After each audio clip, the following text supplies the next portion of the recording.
বিশ্ববিদ্যালয় ভর্তি পরীক্ষায় বাংলা সাবজেক্টটাকে অনেক স্টুডেন্ট একটু অ্যাভয়েড করে চলার চেষ্টা করে, মনে করে যে বাংলার উপরে আমার এমনিতেই ভালো হবে। কিন্তু বিশ্বাস করো, ভর্তি পরীক্ষায় অনেক স্টুডেন্ট আছে তারা বাংলাতে অনেক বেশি খারাপ করে। এই খারাপ করার কারণে তাদের আশানুরূপ নাম্বার তো পাই না, ইভেন তাদের চান্স হয় না। তো বাংলার উপরে তুমি কিভাবে প্রপার প্রিপারেশন নিতে পারো সেই বিষয়ে তোমাদের ধারণা দিচ্ছি। প্রথমেই বলে নেই, বাংলাকে তুমি কোনোভাবেই অ্যাভয়েড করতে পারো না। যেমন আমি তোমাকে যদি রাজশাহী বিশ্ববিদ্যালয়ের কথা বলি, যেমন এখানে 80টা প্রশ্ন হয়, 100 নাম্বার। তো এখানে ইংরেজিতে যেরকম 35 নাম্বার, বাংলাতেও কিন্তু 35 নাম্বার। অনেক স্টুডেন্ট আছে এই 35 নাম্বারের মধ্যে 16-17 নাম্বারও তুলতে পারে না। এখানে হচ্ছে তাদের ওভার কনফিডেন্স থাকে হয়তো, বা পড়াশোনা করে কিন্তু মাথায় ঢুকে না। যাই হোক, আমি তোমাকে একটা প্রপার গাইডলাইন দিচ্ছি, যেভাবে আমি তোমাকে বলবো সেভাবে তুমি যদি পড়ো বাংলাতে ভালো করতে পারবে। তোমাদের মাঝে এক শ্রেণীর স্টুডেন্ট আছে যারা হচ্ছে শুধু বাংলা গাইড বইয়ের উপরে নির্ভরশীল। গাইড বইয়ের নাম বলছি না, ভর্তি পরীক্ষায় যেগুলো চলে ওগুলোই, শুধু গাইড বই পড়ে। বোর্ড বই বা হচ্ছে তুমি বাংলা সাহিত্য পাঠ বা সপাঠ যেটাই বলো, ওইটার উপরে সেরকম মাথা ঘামায় না, জাস্ট সাহিত্য পাঠ বই পড়ে, দুঃখিত, গাইড বই পড়ে। আর এখানে ওই শ্রেণীর স্টুডেন্টরা কি করে জানো, মানে ওই শ্রেণী প্লাস হচ্ছে অন্য শ্রেণীর এক ক্যাটাগরি স্টুডেন্ট আছে যারা যে কাজটা করে সেটা হচ্ছে তারা শুধু বাংলা গ্রামারটাকে অনেক বেশি হাইলাইট করে, বাংলা প্রথম পত্রকে খুব বেশি হাইলাইট করতে চায় না, মনে করে বাংলা প্রথম পত্র আমার এমনিতেই হয়ে যাবে। কিন্তু বাংলা প্রথম পত্র কিন্তু এত সহজ নয়। যেমন বাংলা প্রথম পত্র থেকে তোমাদের যদি কবি সাহিত্যিক সম্পর্কিত যদি তোমাদের 3-4টা প্রশ্ন হয়, ম্যাক্সিমাম স্টুডেন্ট হচ্ছে এগুলো মার্ক করতে পারে না। যাই হোক, আমি তোমাকে বলছি কিভাবে পড়বা।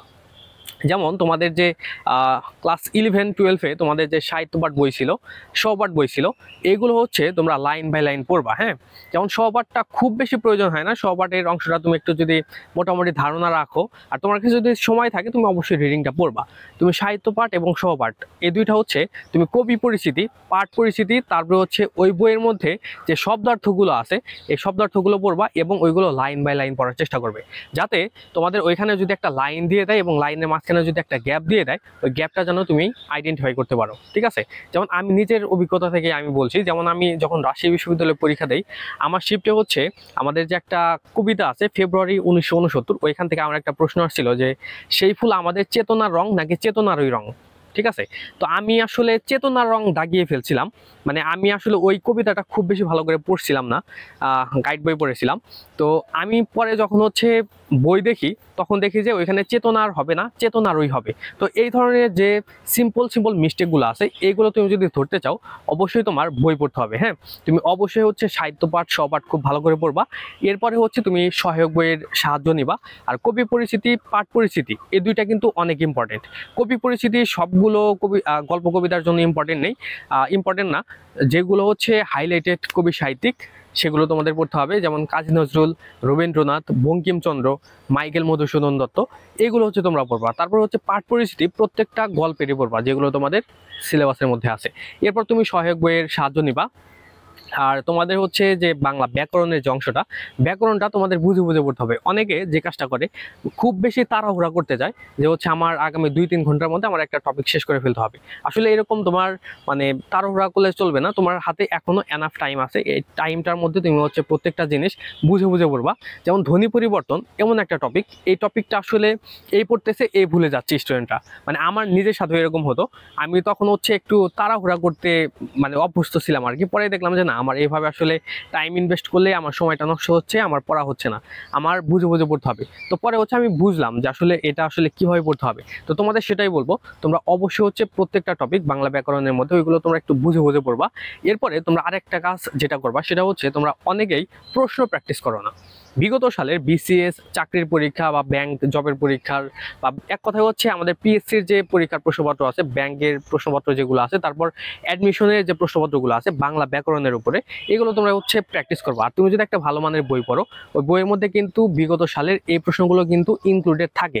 তো তুমি একটা বাংলা ব্যাকরণের টপিক পড়ার পাশাপাশি হচ্ছে এগুলো তুমি যদি দেখো, আর আমি বাংলা প্রথম পত্রের কথা যেভাবে বললাম এইগুলো তুমি যদি দেখো, তাহলে অবশ্যই তুমি ভালো করতে পারবে।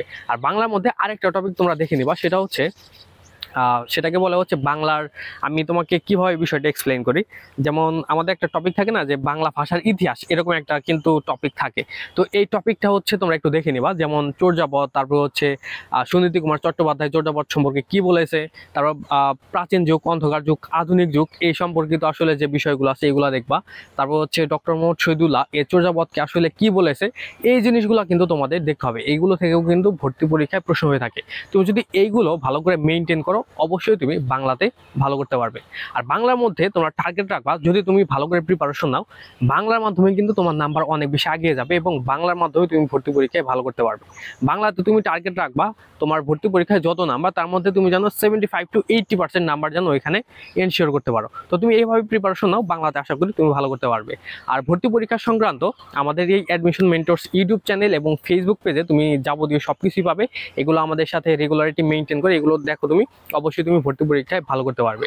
আর তোমরা যারা অ্যাডমিশন পরীক্ষা দিচ্ছ, তোমাদের জন্য হচ্ছে ভেরি সুন আমাদের একটা ব্যাচ আসবে, তোমরা চাইলে ওইখানে অ্যাডমিট হতে পারো।